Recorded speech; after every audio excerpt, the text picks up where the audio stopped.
Okay, so here we are with Medieval Conspiracy. I've handed out the income, and with this jump, I think we're going to see in physical positioning whether or not there's a real runaway leader problem in this game. Because, and this was completely random, really, due to the few cards you started with as your hand, his geographic locality allowed him, and maybe some of the bids and everything, but it allowed him to jump to such a strong position right away, where he's making almost double what anyone else has. He's got the only elector, though it's not a real one. Can he be battered down? I'm not sure I see a lot of capability for that. This isn't, this isn't a game like Risk or Junta or something like that, where there's basically a capability for people who are fairly close to do a lot to someone else. But they can try to expand in his direction. They can try to play their bad cards against him and see how much they can hurt him. And that's pretty much where we are. So now, that was the income Dale, and now we're in the event, I thought it was table, but now cards Dale. And that's where we deal out the turn's events and see what they turn up as. So if bribery could include territories, you would see the kind of trading that you see in some other games where, hey, red's kind of spread out. Maybe they could cut a deal over here with green and get a couple of these in exchange for stuff that puts green in your hair. Blue could trade away something for gray and everything, and everybody would have a nice physical locality. And that would be a fairly simple way to probably get rid of this random problem, and everybody would have their own kind of what amounts to almost a nation state. How believable is that? How reasonable is that? Well, what is a family and the scattering and everything is kind of appropriate. So in terms of historical accuracy, I kind of like what it does. You had people inheriting stuff all over the place, but on the other hand, a family may actually not be a family so much, given that you can kind of bid on, oh yeah, I want a chance at this territory. It almost seems more like a faction or a set of family alliances or something like that, which didn't have to be as geographically located, although often you would see a tendency in that direction. You would also see things springing up in weird places in a way that I don't think the game would represent anymore. But I don't think there's enough historical accuracy to be worrying on that level anyway for the game. For this turn, it's kind of interesting. We have a relic and actually two relics, an adoption, which allows you to get an extra child. The action card Death in the Tray Bowl cannot be planed in the reploffle here. Whatever. Again, somebody mentioned, hey, the font's great for the components. Maybe in a couple of places, but it's hard to read the names here. It's impossible to read the cards. This isn't too bad because you can get used to it, but really, it shouldn't be on anything you actually need to read.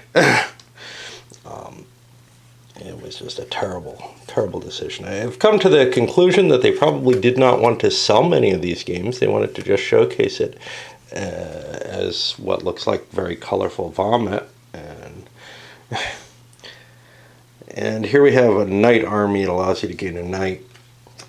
Those are very hard to get, so we actually have two of those. The interesting thing here, though, is the Reichsact. We had a special rule on this. It says select a fiefdom that, if now affected by the Reichsact, all adjacent forfeit can now attract without beating the Reichsfiefdom. And yeah, I'm not gonna. All right, so we flip through this piece of shit little paper thing that makes trying to cope with the footprint all the worst. And we see this is not a Reichsstadt. No, there's no rule on this. So the real question here is, well, what does this do? I think there is actually no rule on this. I think what happens is if you play this, you can declare an attack if you're adjacent, and other people then can join in. The all adjacent territories makes it sound like everybody can attack it singly, which doesn't really make sense. So I think instead this gives the player who plays it an opportunity to lead an attack, and other players can join in on that if they wish. And, you know, as people get close to yellow, they may be able to gang up on them. Look at what this means. Gray could try to buy this, but they probably can't win this territory with just a mercenary. Nobody else is next to yellow anywhere on the board. So nobody else can gain anything. Well, red is next to yellow here. Yellow gets first bid. They're throwing 10 bucks down, mainly because we've got 2 armies, including a knight here where we can grab Holland, or 1 army here where we can grab Berg very easily. Both are good outcomes, increasing our income. One gets rid of a military on our border, which is probably the most interesting. But then the question is, with everyone else, what would they want to do? And if everyone's kind of agreed not to attack yellow, then, well, then there are, everybody's agreed to attack yellow and maybe put off their own little squabbles for that, we've got kind of a problem. Because, for example, green could use this. They could grab this blue territory in Tyrol very easily. Blue can't, as far as I can tell, intervene. Let's look at the war rules again, because they're not terribly well spelled out in my view. Okay, war is over here, but there's something else for combat, which is in the also in the general concepts, which actually spells out the entire combat system. And what is interesting here is not really the combat itself, but the how does it happen. So the attacker chooses territories his troops will attack the target territory, and the defender has the opportunity to react. So here's the thing. Attacking here wouldn't work very well because blue could move troops into the adjacent territory and defend it. And I guess any supporting neutrals would also help. So green's not really interested in it for that purpose. Conceivably, I could make an attack here. Wait, these are the troops that are there. Again, these stupid blocks being, you know, used for too many things and losing all value and actually just becoming a confusion aspect. Here I'd be fighting an infantry against an infantry. That doesn't sound like a very good choice. So I don't think green has anywhere where they can gain anything. Likewise, brown. Brown actually does have someplace they can gain anything. They have an infantry here that they could take Berg with. Of course, the problem with that is yellow could actually say, oh no, I'm going to defend Berg. And they don't get it that way, but I might be able to, you know, the best I can do is kind of drive up the price that yellow can pay to get Berg. Because if yellow doesn't want me to have it, they can prevent me. And they probably don't want brown in there. Gray, what about gray? Do they have anything? Well, they're right up against red here. That would be a major, you know, battle. I could probably win it. It's hard to tell. Well, no, we both have a knight and an infantry. See, there's so many blocks here that it's really hard to tell. And if they were all counters, well, they probably wouldn't all be the same color in quite the same fashion. You know, these monasteries or whatever look like gray pieces, and that's just weird. Okay. Blue could certainly seize this, and it's of interest to them. Now that hurts gray, but you know, at some point or another, you've got to be willing to do things to other people. And I think that's probably one of the few places where anyone else will have it. Obviously, yellow wanted their bid in, but the question is, does anyone else want to go in on this? Giving the impression with that whole discussion that, hey, you'd only attack other people, that doesn't seem to be the case. So green, for example, would love to go into here or here, but again, I've got possible defenders in place. Now, this is a little weird because there's no regular combat phase. Instead, there are procedures which may result in the forces of 2 or more players.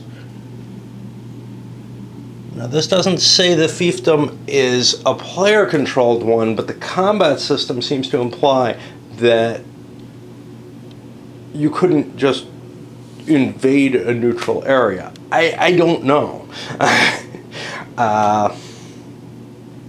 My assumption is you could, and someone else has the right to defend it. The problem, of course, with that is that neutrals don't have any defensive capabilities, and that's completely unbelievable. But then again, you know, not leaving garrisons everywhere may be equally unbelievable, and these may be the major players who have enough armies to actually, you know, start creating little empires. That they already have, you know, some sort of significant power in the empire that's maybe based off board or something in some cases or whatever. I have no idea. But in any case, if I can attack this and it's neutral, and if I gain this and don't get any troops with it, well, then I guess I could probably conquer it. Maybe, I don't know. So I should actually factor that in on my bidding decisions. Who wins this bid with a huge pile of money, 90 bucks? I have no idea that it's that worthwhile, except that I'm taking out a possible threat to myself, and this is a nice economic territory. So now I get to declare on it, and there's really no enemy there, just the block. I'm able to attack it, and then I can garrison it, I guess, afterwards. That may not be clear.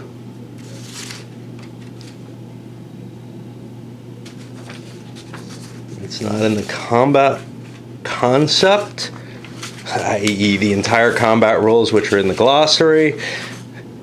Is it in the war section?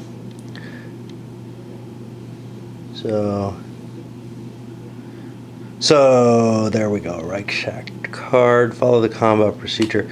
It's really not clear to me. I don't think I have to move the units into there, exposing myself. Certainly I don't have to move both of them in because there's no defensive forces there.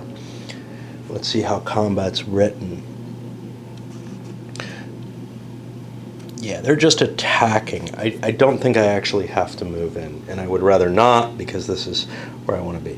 So gray is going to lose what amounts to 20 bucks of trade, and I have 30. Where's their other 10? Do they have another? They have another 10 here, and they should actually have more here that I did not count. So they should actually be at 20, I think. I'll give them that. But now they just lost 20. And, you know, maybe I've got these values wrong, right? I should give them 10 more bucks because I think they were shorted. And we're never going to know if those numbers are correct because we don't want to recount them all the time. And blue gains this. I think I forgot to take the province income off as well. Blue gains this. That gives blue 10 province income. And then for trade, 10, 20, 30, Looks like 40 trade income. And we may have to recount everything because it may just all be wrong. But you can see blue's now gaining quite a bit off that rather expensive card, so it may have been worth it. Now, green is going to be the first bidder over on the relic, and really these other cards are largely, you know, fairly simple things to resolve compared to this military expansion. Oh, speaking of the military expansion, I needed one of these guys. I can't just take from there. I needed a ruler to put in there. You can't even conquer territories if you don't have somebody to put in place in them. Okay, moving along from there, let's see what we had. We did the relic already. The adoption, yellow got a fairly cheap child. Most people have enough. Red could have used it as well. So the bid didn't go up too high on that. They also bought the Knight Army, which went for a good amount of money. And yellow, with their large income this turn, has the capability to outbid people on just about whatever they want. Of course, you know, they're not going to go ridiculous on one night when there's another one here. But neither are other people going to spend everything on that necessarily. The auctioning makes it difficult in a solo game to play out comfortably. It's hard, first of all, because it's my first game, it's hard to judge what the value is of a piece to someone, or a particular card or whatever. But it's also just difficult to do auctioning in a solo game often. I play some that work fine that way, but that's what we have. And what gets us that Master of the Military? Well, I don't remember. It's like 8 or more night point or combat points or something like that. So actually we may have exceeded that because people have some troops and someone may be able to get that. And I'll have to find where those masters are in here as we flip through this. Master of War. You have to have at least 8 points with knights as 2. So I'm the biggest army, 2, 4, 5, 6. I'm not up there yet. And the religious, look that one up too. Trade, that means faith, I'll be here. The most relics. And so far nobody has 2 relics. What brought me to this point was blue has first bid here on the relic, but they have nowhere they can put it. The relic is in their only whole ecclesiastical city, and they have no monasteries. And this is something that starts to get difficult. Maybe that's not so hard in any other circumstance, but the only way to tell my ecclesiasticals is to see, hey, look, it's got 20 income as the base. So I have to look through my cards for 20s, and then I have to look on the board, which may be a scattered position as it is, to see, do I have any monastery pieces, which look kind of like castles and kind of like gray pieces and everything else. Just difficult to distinguish what some of the things are. You could do a lot more artwork popping out in that different fashion from the blocks popping out by having counters that, you know, have significantly different artwork. You see that in Borderlands, which I covered recently. They did a good job with that, where the board's not as busy there either, though. This really, wow, this really is almost unreadable, not just because of the font, but just the color use and the design crowdedness and everything else. So obviously they're not interested in buying the relic. Other people may be. Let's see. Relic was a good cheap buy for Gray because, although he doesn't have a second relic, he has the little boat, which means 20 bucks more income. He gets one of these. I'll put it in one of the ecclesiasticals because I'm a holy lord. However, maybe a less valuable buy. The second knight went for 140. Now that second knight would have given yellow the Master of War position up here, which I don't know why these numbers are here, because they should start at 8. This starts at 2. Theoretically, I guess I could track everyone else, but it's kind of goofy. Red has 1, 2, 3, 4, like everyone else just about. Yellow has 6, and I think everyone else is at 4, honestly. Well, gray is not.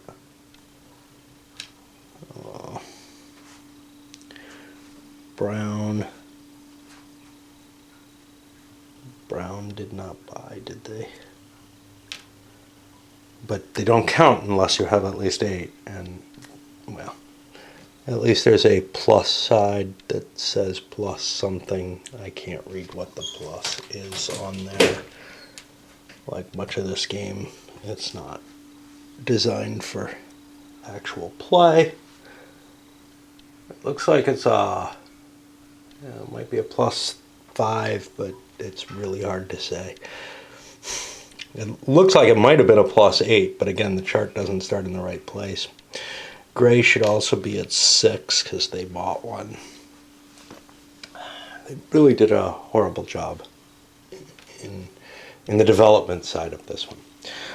But the problem for gray now is it's itinerant bishop time, and I might be losing my Master of Faith. I'll bid my 30 on trying to keep the bishop. It may not be worth it to anyone else to try to grab that away from me, but anybody who has a relic, and that's kind of hard to see because it's on the board, might be interested in it, but $30 seems like a lot. They may not jump that bid right up there. Just how hopeless this kind of is.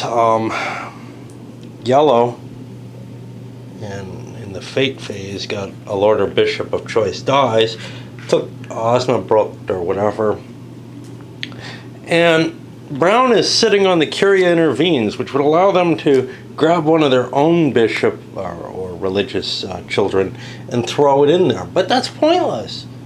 Sure, it takes an easy action away from yellow that gets them that. They could get a bid at $10, but it puts it in an indefensible position. It just doesn't look worth wasting the card on that when I could use it, someplace a little closer to me, perhaps. So that's not terribly useful here. And it's kind of a pain in the ass, where am I going to use it? I don't know. Is it going to save me $10 on a bishopric that I could get anyway? Or at the very least, I can get it with one that's kind of close to me.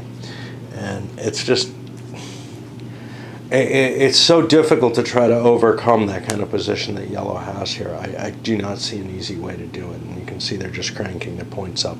Of course, other people are rising as well. Blue is carving out their own little world, what that ends up doing is not so much making yellow sweat as make everyone else say, well, it's kind of up to blue then to fix this problem. It's not really our problem anymore because we're just not in the running. And we're not going to shoot yellow down with lots of effort just to make blue, who's significantly ahead of us, end up in the lead.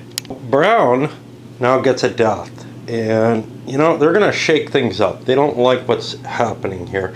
They're going to actually kill a random elector. This could be very powerful. If it's, say, Trier, only they can intervene there. And it could give them a big boost on everyone else. Instead, it's Gatchson or something like that, which is way up here. Now, what this means is they're going to essentially be giving yellow an electorate that can be bought for money. How much can brown bid on this? Well, brown doesn't feel like they're really in the play, but they're going to throw a bid of $10 in on it. I think anyone can enter an electorate, but if you have troops, you can intervene in it. Now, what's interesting here is someone like Gray does not have something. So what I'm going to do is I'm going to pestilence yellow, though, and prevent them from playing in this. That means this is going to, it's not going to include them, and this would be a major extension to their territory if that went into play. So, we're beginning to see the cards coming into play as more dramatic elements are taken, which makes the game a little bit more interesting. The thing I'm dreading, though, is I know that these are getting out of whack and trying to count for them. I guess that's actually Saxony. Looks like a G to me. I can't, So S's and G's. So this is Steiermark. Yeah, not Gittermark. Whatever. The red was able to buy this. Nobody else was really capable of putting the money down after the pestilence was there, and no one else saw that they could defend it worth the 50 bid that red got away with. And now a powerhouse is beginning to occur because gray did the same thing brown did, and they draw Mainz. Well, Mainz is right here. Sure, blue's next to it, but they have no troops. But red has troops right next to it, which means no one else can take it. No one else can essentially bid for it. You can get it, but it will be stolen from you immediately.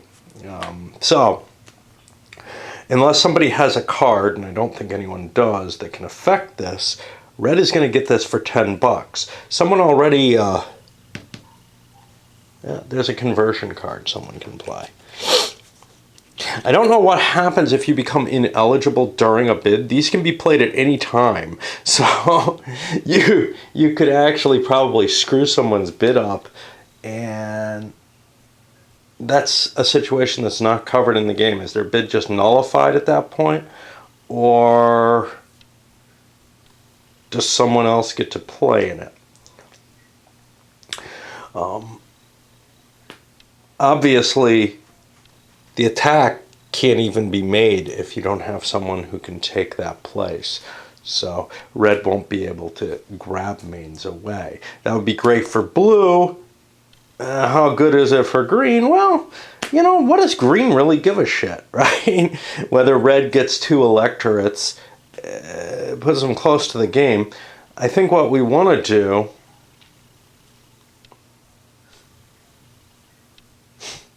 I don't know what we want to do at all. I have absolutely no idea. And I don't think I can support, although again, it's not spelled out in the rules, I don't think I can support some not me taking Mainz, in which case we just nullify this card. That would make sense to prevent, blue from getting it. But hey, what are you, hey, blue, what are you going to give me for this? Well, I don't know. It's not necessarily blues. It could be anyone's. It could be greens for that matter. So I think what I'm going to do, I don't know. I really don't know what I'm going to do in terms of interpreting the rules for this. Udo Greb does such a bad job of writing rules that we're sitting in this position where we don't know how to continue, really. Green could hold that card, let red bid on it themselves. Red says, well, fine, 10 bucks, whatever, I'm not going to go higher than that. I'm not going to take it. Anyone else could bid in. People could guess that green has a card. Of course, green probably won't play it. But we don't know exactly what card it is. It's the one that allows them to get rid of red's contender. And okay, well, then what? Do we all bid on it? Is it just a value to everyone? And then once it comes to the actual war phase, we don't really know how that resolves. Whether or not red could attack, even though they don't have someone to place in there. That at least is spelled out. The attacker needs a family control error marker in the profane education. You need the person to take over, so you can't support some neutral candidate, much as that might make sense. So with green's bid of 20 and only red and green involved in the bid, red says, okay, well, I probably can't win this no matter what. I'm not sure what happens. In fact, I might be able to just use this and negate red's possible bid and get by with a 10, but I don't think so. So I'm going to convert him there. And this goes to green, and red can't buy it anymore. So green is going to get mains out of this. What it really does for them, that's not absolutely certain. This is a little far from green's territory. Red's got troops on the border. It may not work. We may see a war very shortly, but there's no one for red to take it with right now. Blue, of course, could do it if they get troops into place, and that is probably very attractive to them. Page through the rulebook back and forth to get to the fate phase. I realized, gee, that would be a nice little table to have on the board. Now, the board's pretty crowded already. There's no question of that. You wouldn't want to make the play space smaller. Some of these probably could be smaller than they are. I don't know if you need quite that much space for them, but it would be tough to find a space to put anything. These cards, I think that's a fairly useful thing, but you could probably tuck it in a corner here, and I don't know, maybe decrease those a little bit and put one over on the other side just so each player can have one. Otherwise, you have to flip through the rulebook to find that chart each time. It's not really a hard chart to find. Let's see. We're on blue, and they're going to get to kill someone off, which is cool because that gives them an expansion possibility. And here, there's a potential, if green gets this, that we'd actually have a fight. I don't know if there's anywhere else we'd want to expand to. Here we are at a disadvantage. Coming out of here, anyone could basically challenge it. And troops are realigned or reassigned. You see here, Saxony seems like a good place to put my knights, just so gray can't launch an easy attack against them, stuff like that.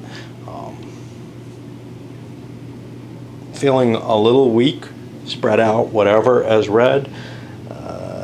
Some other people as well in that kind of position. Green stuck their way in here. Well, now they're kind of empty out here. This is not well defended. Now you can throw troops in from adjacent areas, so this is defended by this. This is just out there. It's exposed. Anybody can take it. And that's kind of the difficulty here. In terms of where we are victory-wise, okay, so it's hard to tell what somebody's glory is very quickly. There's no real marker for it. There's these, which I presume some kind of card gives you glory eventually. But right now, I think, let's take a look at if we can find who has the master. Oh, nobody has the master of faith. So trade is the only mastery that exists right now. And he's also got a thingamabobby? No, he does not. I wish these were differentiated in some way, because this is not really his elector. It's sort of a semi-elector. Whereas the other two, and I'll flip it over, but it doesn't, they look exactly the same on both sides. The other electors are actually held. So players who have those electors are each sitting on 5 glory. That's not very much, but the rest of the deck is only 20 glory.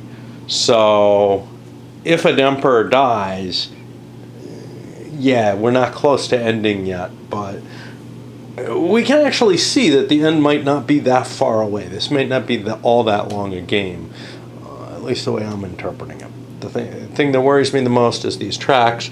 I'm not, at all convinced, especially the economic tracks, that I'm able to keep them up to date appropriately, which means, they may stray and the game may no longer have any valid state associated with it any longer. Sure, there are other games where I have to recount like that.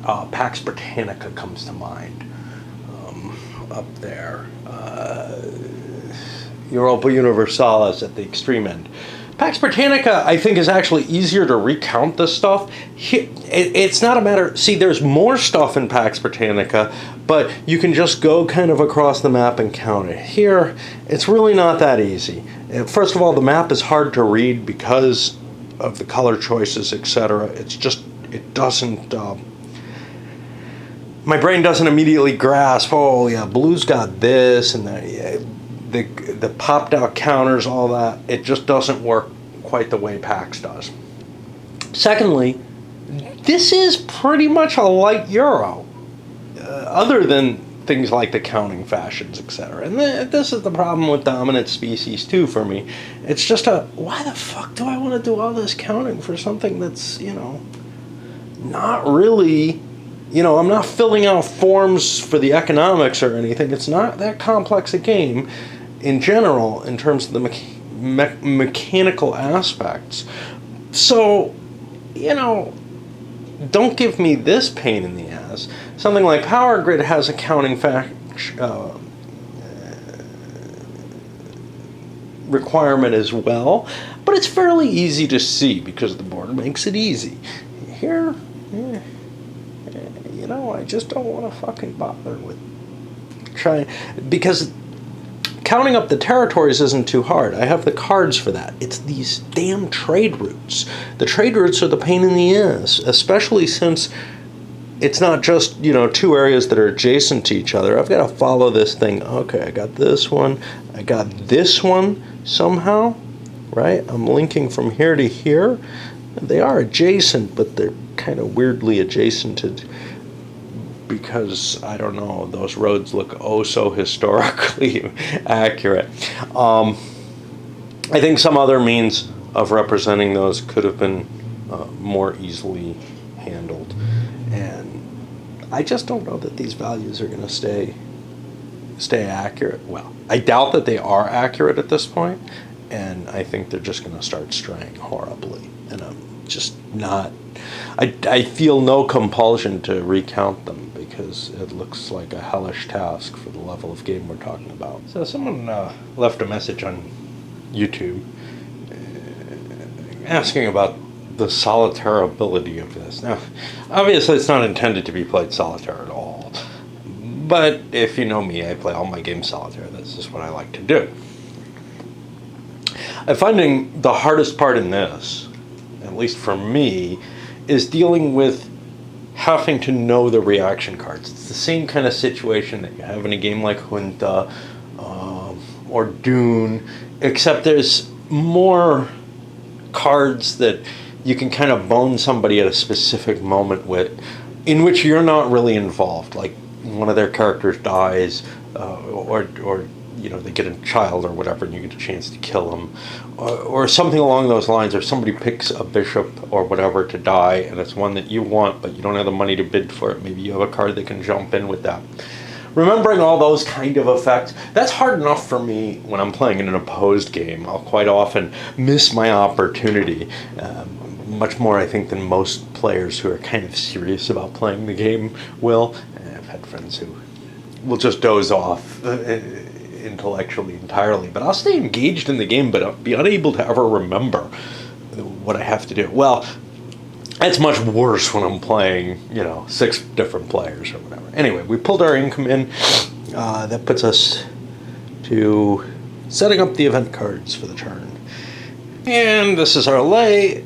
We get one itinerant preacher here, which sucks because I've been bidding off the itinerant preacher every turn, because I forgot that was card-based. I think we had him in the early one, and geez. Oh well, my error. But most importantly, we have the Death of the Emperor, and a bunch of these knights, a master builder to give us another castle. By the way, I believe the counter mix is limited, which means once all the relics are out, once all the castles are out or whatever, they're unlikely, those cards are not going to be very valuable anymore. Because they don't allow you to grab a new relic or build a new castle. Now, there may be things that allow those to to be destroyed, but I'm not aware of them and haven't seen them. But and again, that's why the game has to be fairly short in terms of the number of times through the deck, because otherwise you'd be getting a lot of events that have no effect, and that would kind of suck. Okay, so the Death of the Emperor, everybody has to count their glory points or whatever, and as I said, this is at 200.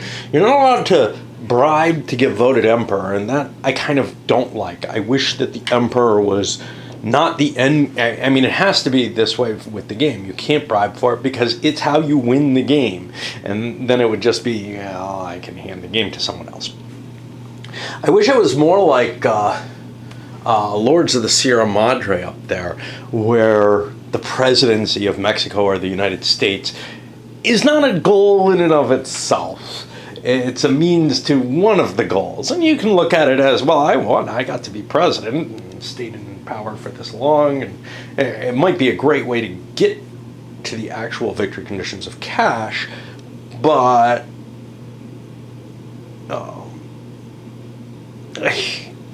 the problem with the emperor is you can't kind of start building something like the Habsburg dynasty. And I kind of feel like you'd want to be emperor and your father was emperor and you have a certain, board presence. That would be the kind of victory conditions that I would be looking at here. Or possibly you have, this is the kind of thing that I played with my own game on a similar topic. Make-believe in terms of the world, because I didn't have a map of the Holy Roman Empire that I wanted to use, and I didn't want to draw my own map, so I broke out the Machiavelli map and started building an imperial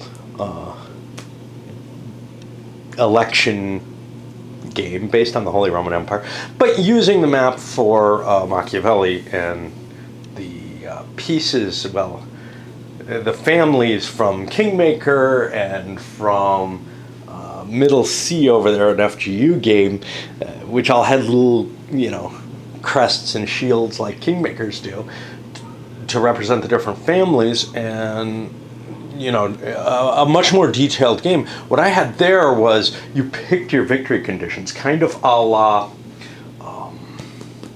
Mighty Fortress, which is kicking around down there. Something I've got to get played at some point. I wanted it so badly and finally got a copy. Anyway, if we look at the points for everyone, no one has 20 points of glory. This guy has, I believe, 1 elector, which is worth 5. Actually, I don't think he even does have an elector. It's kind of hard to tell because the piles have gotten big. So, yeah, but he has an elector whose vote is worth 5, and he can use that here, I think. So let's see how this is actually handled. Death of the Emperor is not in that list. Election of a new emperor. Okay. So it looks to me like you count the glory points rather than just the amount of electors. Now, if you have 4 electors actually under your control, you just win the game immediately. Which again makes sense, but the simpler way to win is through one of these cards, but you have to have the most, and you're competing with this guy who has 20, the neutral emperor.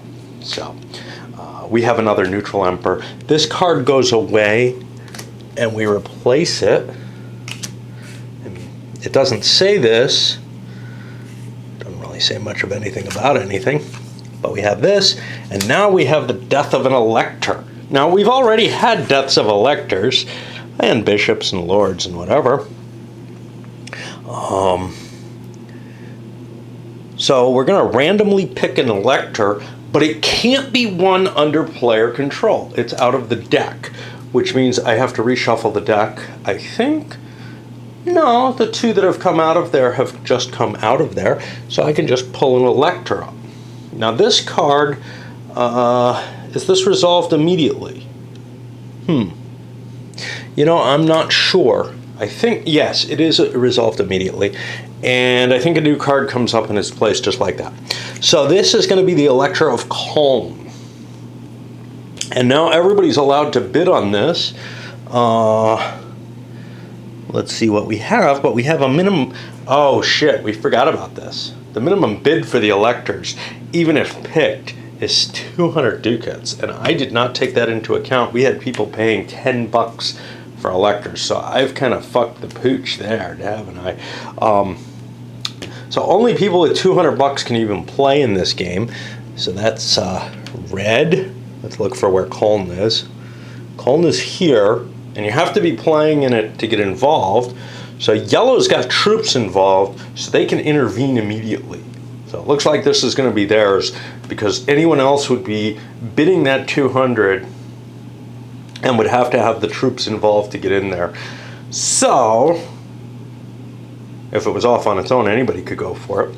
So I think yellow is going to get this one for 200. And, you know, we'll just keep playing with the fact that I cheated. That's... Colne is a religious one, I believe. Up there. So I have to take a religious dude, put him here. I get another elector dude. And this is for real. And now I'm at 12 to 15. So I'm getting pretty close. Now I also get the income there, which is going to be, and clearly this is one that I really want anyway, which is going to be 50 more bucks here. And then trade-wise, I get another 10 bucks in trade because I'm only connected to the one place, which also goes to my income. So I would have gotten even more money this turn. The elector card goes away. Since that's resolved immediately, we pull another card. And this is a Reichsact. Select a fiefdom that is now affected to the Reichsact. All adjacent forces can attack it without breaking the Reichsfrieden. Okay. We're having trouble keeping up with this game. As I'm buying all the knights and Brown got the last one. You know, the bidding, I just randomize it so much that it stops really making a whole hell of a lot of sense. Then I realize, well, I'm buying up these knights for this Reichstadt. But the thing is, the Death of the Emperor made one of these available to everyone anyway for free, and I forgot all about it. You know, first time playing, yeah, there's going to be problems. But I gotta say, there is a lack of sort of the little player aids that we get used to in the Euro sort of designs. And I don't know. You know, my frustration, of course, with other aspects of the game also adds up to that not being able to play it effectively solitaire. And along with the simple fact that, you know, a lot of the games that are kind of like this, so if you take a Junto or a Dune or something like that, I played them so many times solitaire. I paid my dues screwing up already. And that's what I'm doing here. Except the thing is, with those, you know, I play them 4 or 5 times in a year early on. And with this, I'm probably going to play it once, and then it's going to go on the shelf, and it's just not going to get seen again, which is a shame, because honestly, I probably could get a lot more pleasure out of it if I had found this 30 years ago instead of now. Anyway. The rules organization gets in the way here. The election of new emperor section, that doesn't tell you that you can go off and go find, you know, go start one of these feuds. You know where that is? That's over here in the concepts, and this is so fucking annoying. You know, at first I thought the idea of putting general concepts up was a good one, but to have it as the only place where certain rules are placed, that is a problem. So here, the Death of the Emperor, you know, it says, well, go determine who's the emperor. Now each person gets, and this is what I all missed because I went and looked at the rule which should handle all of this, right? The sequence of play ordered rules, which, you know, should give you the full rules of a game. as opposed to the glossary, which is what this amounts to, which tells me that each player can buy a castle for 150 ducats, and then each player can do a feud as well. Well, no wonder I forgot, because when I went to go look up the rule concerning the election of a new emperor, none of that shit was there. So, yeah, I don't think it's completely fair to blame my mood and my incompetency on why I screwed up. And the rulebook sure tries to do its best to hide things. You know, this is not a complicated game when it comes down to it, but good old Udo Greb has managed to completely hide, rules from where you would look for them. You know, again, if you're completely memorizing the game the way, some guys I knew did with Titan, willing to bet $20 on a roll that they were wrong on in the long run,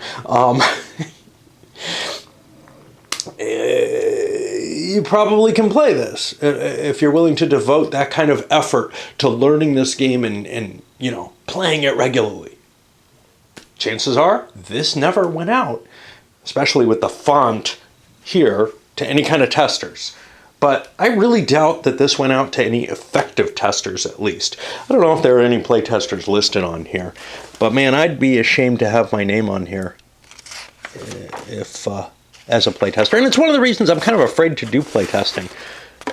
Or always, is I wouldn't really want my name on something that, hey, you should have caught that. Well, yeah, I saw a very early version and, brought up these points and whatever, It would just be embarrassing. And especially it would be embarrassing to have your name as a developer on a mess like this. The designer, well, who knows, It's sort of not their job to make sure that the game is playable, right? The developer's position is to look at a game from a different position. Anyway. Live and learn, right? I don't know if I mentioned this, but I think I complained about without a solution the ecclesiastical fiefs not being apparent. Well, there would be an easy way to do it. You could take the old kingmaker approach. Of course, the map is busy enough already, but if you put a little cross on the areas that were bishoprics, then at least there would be something on the map to help you find those. Of course, the map's so busy, especially with all these wooden blocks and counters and everything on it. Well, the wooden blocks, there's no counters on it, but that they might get lost and they might not serve their purpose, and I'd complain about them still. But at least there'd be something other than just the cards that you have. And the cards could actually do that a little better than just the 20 that's on them. Well, not this one, but whatever, the 20 here.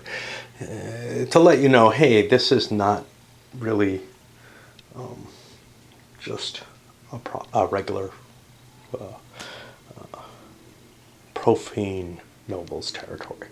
Anyway, I don't know what to do with this. I'm trying to figure out, hey, what's it worth to people? Because unlike the other things, it's not just generally worth something. You have to have an expansion area, and you have to have empty space. And so yellow probably would have been, able to gain from the imperial election, except I don't think they had troops anywhere. Red also did not have troops anywhere where they could automatically intervene.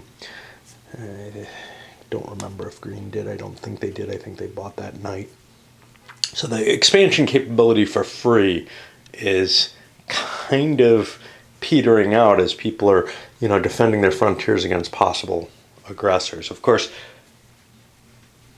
even something like this, trying to take something like this, well, somebody could intervene if they wanted. So far, everybody's been getting children. And Red got a child, but they have the bitch in the woods, so they're going to do that for an upgrade that they kind of like here, moving themselves into Magdeburg. Now, Blue actually, and this is why all these cards become such a pain in the ass, is because I have to be aware of all the cards everybody's holding. And with all these cards, I can't just have them face up. They're not gonna register for me. This guy actually has the Emperor intervenes, so he could jump in and say, yeah, I want that instead of you, and give the title to himself over in Magdeburg. Now, Magdeburg doesn't help him a lot, so he's going to actually hold off on that and let red intervene there. This is a pain in the ass for yellow. Yellow would like to prevent this.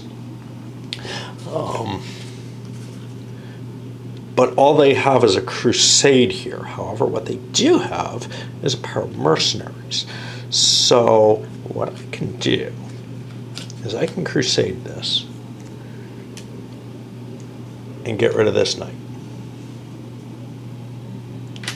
Red's still the only person who can viably bid on Magdeburg, right? Okay, that's fair enough. So red is going to open up with that 10-point bid on Magdeburg. And we'll pull the card out if I can find it. I hope it's not a religious one. If it is, things may get more complicated. Ooh, it may be. Nice that they make that easily available. So I only have one religious. So instead of that crusade, I may still play that. I'm not sure. Where did my knight go? I think it's over here. I could play. Nope, I could not play. I was going to play for. I could kill the one religious dude. There's some cards that allow you to do that, but I'm not going to be able to do that. So what I can do, though, is I can play that crusade. I can get rid of that knight. I can bid 20 bucks myself. I can play a mercenary for 50 bucks.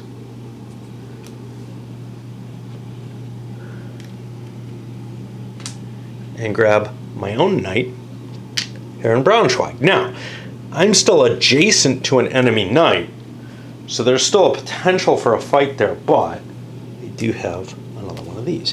I'm locked in on the bidding. It kind of doesn't matter who wins. There's potential for a war here. No one else wants to get into this. Nobody else has troops nearby.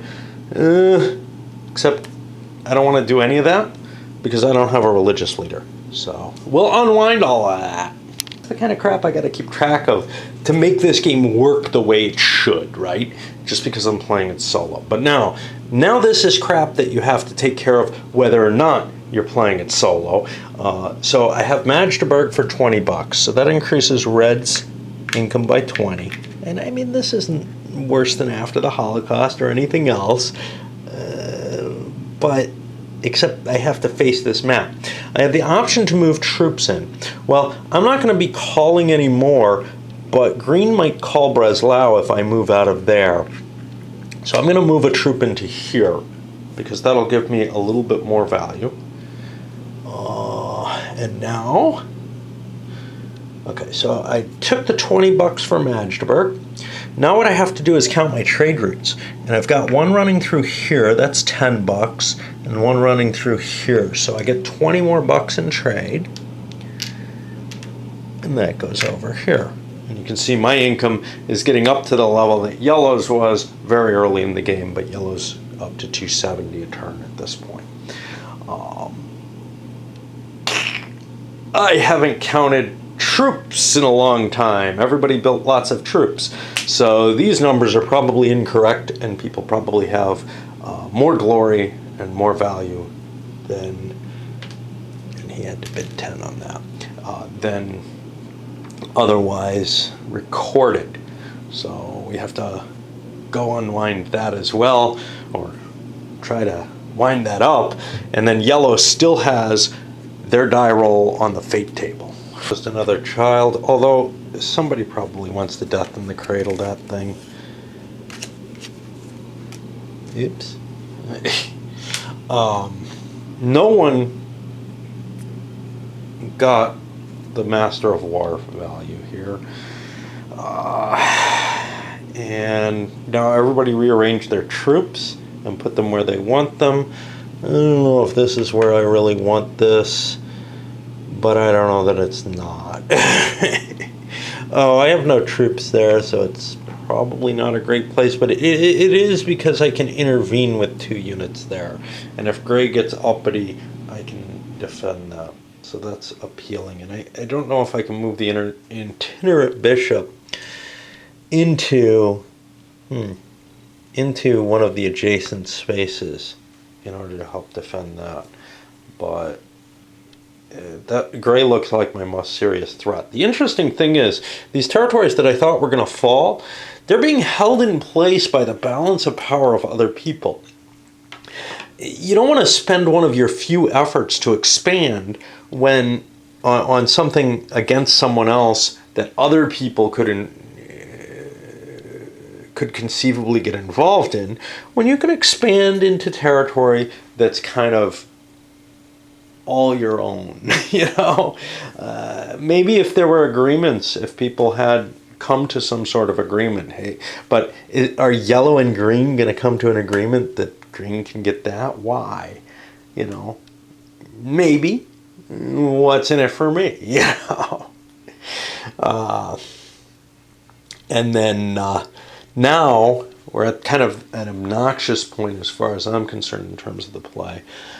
Solo only, which is that I deal these out and now have an extra card for everybody that I have to cope with. And there's some people who are coming kind of close to that 5-card limit. A couple more factors that I kind of forgot about. One is from the cards, the Robber Knight.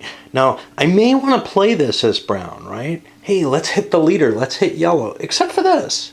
If we're all kind of going after yellow, I may want to hold on to this till later because this is a limited resource. Is yellow really that close to winning? Well, they have 2 of these.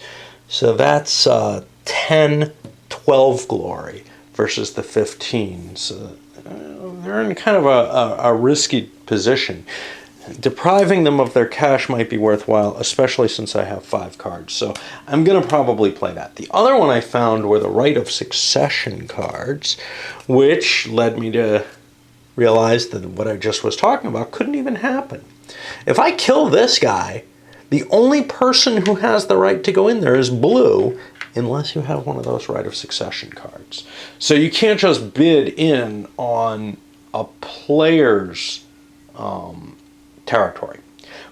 So far, I don't think I've violated that rule, except down here, blue took something from green, I think, or from someone, which again, we'll have to just excuse my errors.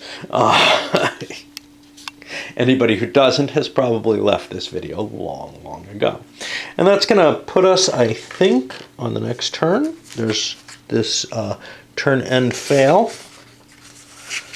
which we don't know what happens there because we can't stand sitting and playing this game for more than half a turn at a time. Ransoms.